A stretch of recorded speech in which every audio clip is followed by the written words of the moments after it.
Hi everyone, Stephen here from Ktec Telescopes. So today we're going to run through eyepieces for beginners.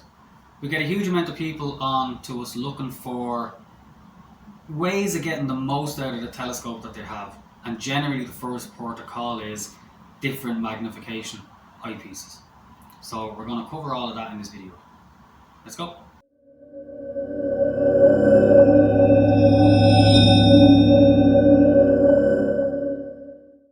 So, understanding eyepieces. If you have a telescope, typically one of the beginner telescopes, you've probably got two eyepieces with it, a 25 and a 10. Much the same as these two here. Your 10mm gives you higher magnification and your 25mm gives you lower magnification. Okay?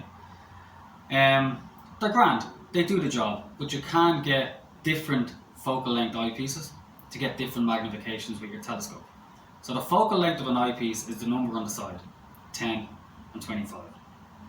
To get the magnification that these eyepieces give with your telescope, you get the focal length of your telescope, typically written on a sticker. 650mm would be a popular one. You throw this 10mm eyepiece into that, you get your 650mm divided by 10 and you get 65x. That's your magnification.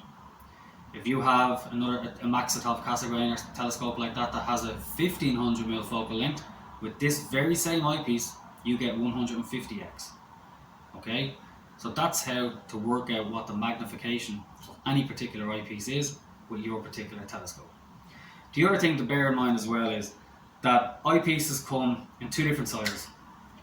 So you have the 1.25 inch, which is the one that most of you would know, that fits into a 1.25 inch focuser.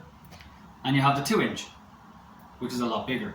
Okay, if you have a 2 inch focuser, you can use both. If you only have a 1.25 inch focuser, you can only use one. Okay,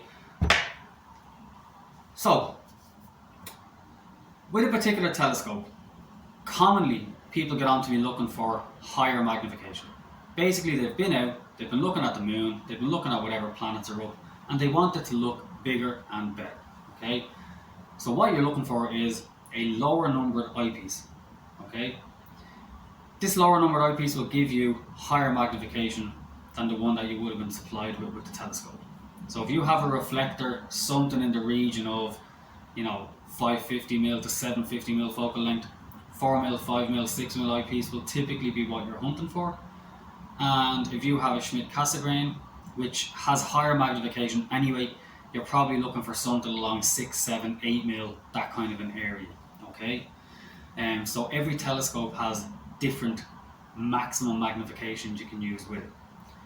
And this maximum magnification that you have with a scope, if you see a telescope and on the box is written 450x, 525x, 625x, I give it a wide berth. Okay, in lab conditions, optics will give you theoretical maximums, which can be typically to the finest point that it goes before magnification starts to fail on you, well up into the hundreds. Okay, as a general rule of thumb with astronomy, the general rule is 50x per inch of aperture of your telescope. So if you have a 4-inch refractor, you can go up to about 200x. If you have a 6-inch, you can go up to 300. That's just a general rule though. Under Irish skies, you're going to struggle anywhere around 300 anyway. Our atmosphere just doesn't really respond well to pushing high magnifications. How you know you're over the limit with any particular eyepiece is the focus will be very soft, or it might not even focus at all. So basically it's coming into focus, it's just about to sharpen up, and then it starts to go out of focus again. Okay, there does be the odd clear night we get in Ireland where magnification can be pushed, but in general it's better to be safe than sorry and not have bought an eyepiece that ends up sitting on the shelf. Okay, the other thing when you're looking for these higher magnification eyepieces, as you can see in the picture now, is the hole that you look through, which is called the eye relief.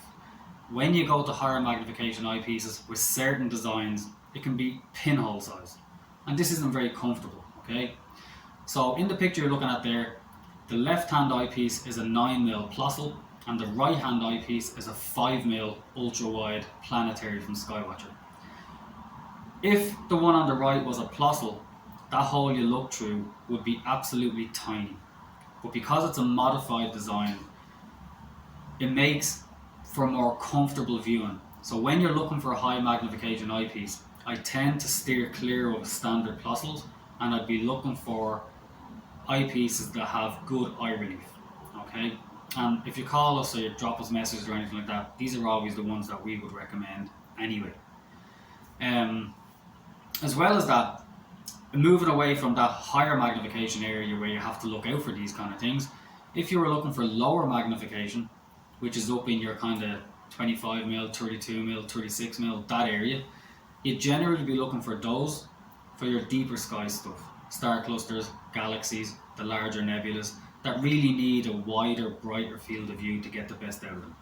As an example, you look at the Seven Sisters star cluster in a telescope with, for example, a 25mm eyepiece, you'll get the whole cluster in. Looks lovely, beautiful. You throw the 10mm eyepiece in, you'll see 3 or 4 stars. Doesn't look quite as good. So high magnification isn't necessarily always what you're looking for. You can also get zoom eyepieces that basically when you twist them, they go from say 8mm to 24mm and your magnification increases. You'll notice when the magnification is increasing that the field of view gets darker. And you'd notice it as well switching between a 25 and a 10 or a 25 and a 5 that the field of view has gotten darker. That's why these eyepieces aren't particularly good when you're looking for faint galaxies and nebulas that are quite large if you have a zoomed in dark view. Okay? Typically those high magnification eyepieces would be what people would buy when they're looking to get the moon to look bigger, brighter, get a little bit more size on the planets, possibly split double stars if you're into that sort of a thing. So generally people would come on to me looking for high magnification eyepieces first and then low magnification eyepieces when they realise that there's a huge amount of stuff out there to look at that respond well to those low magnifications. I've deliberately kept it very simple in this video to help people who are just beginning to understand how eyepieces work and how to get the best out of the scope with regards to it. If you ever have any queries about what eyepieces might suit your telescope, don't be afraid to drop us a WhatsApp, Facebook message, email or whatever. And if you've pushed your scope particularly hard, especially under Irish skies, let us know in the comments what you've managed to do with it, what scope you have, what eyepiece you've used and how you got on. Hope you liked the video. Cheers y'all.